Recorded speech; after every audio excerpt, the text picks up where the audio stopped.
নমস্কার সবাইকে। Growing women ডায়েরির পেজের পক্ষ থেকে নতুন একটি গল্পে সকলকে স্বাগত জানাই। গত দুদিন আমি কোনো ভিডিও আপলোড করতে পারিনি, কারণ খুবই ব্যস্ততার মধ্যে ছিলাম। গতকাল আমার ছোটোবেলার বন্ধুদের আমি আমার বাড়িতে নেমন্তন্ন করেছিলাম। অনেক দিন পর দেখা, অনেক আড্ডা, হাসি আর খুনসুটিতে পুরো সময়টাই কেটে গেল। সবচেয়ে মজার ব্যাপার হলো, আমরা কেউই ঠিকভাবে কোনো ছবি কিংবা ভিডিও তুলতে পারিনি, কারণ ছোটোবেলার বন্ধুদের সাথে দেখা হলে আড্ডায় এতটাই মগ্ন হয়ে যায় যে আজকালকার ট্রেন্ড ছবি তোলা, ভিডিও করা সব কিছুই ভুলে যায়। আর সত্যি বলতে, মেয়েদের আড্ডার তো সহজে শেষ হবার নয়।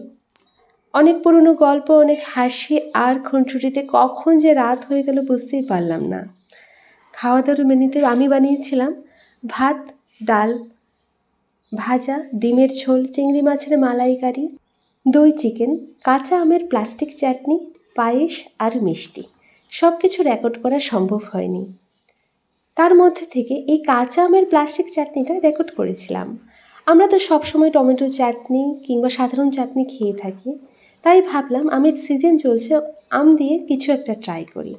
সত্যি বলতে চাটনিটার স্বাদ ছিল একদম আলাদা। ছোটোবেলার বন্ধুদের সাথে আড্ডা, হাসি আর এই টকঝাল মিষ্টি চাটনি, পুরো ব্যাপারটাই অন্যরকম ছিল। আপনারা একবার ট্রাই করে দেখবেন, আশা করছি ভালো লাগবে। খুবই ভালো ছিল খেতে। সবাই ভালো থাকবেন, সুস্থ থাকবেন। আপনাদের সাথে দেখা হচ্ছে নতুন একটি গল্পে অন্য কোনো দিন। ধন্যবাদ।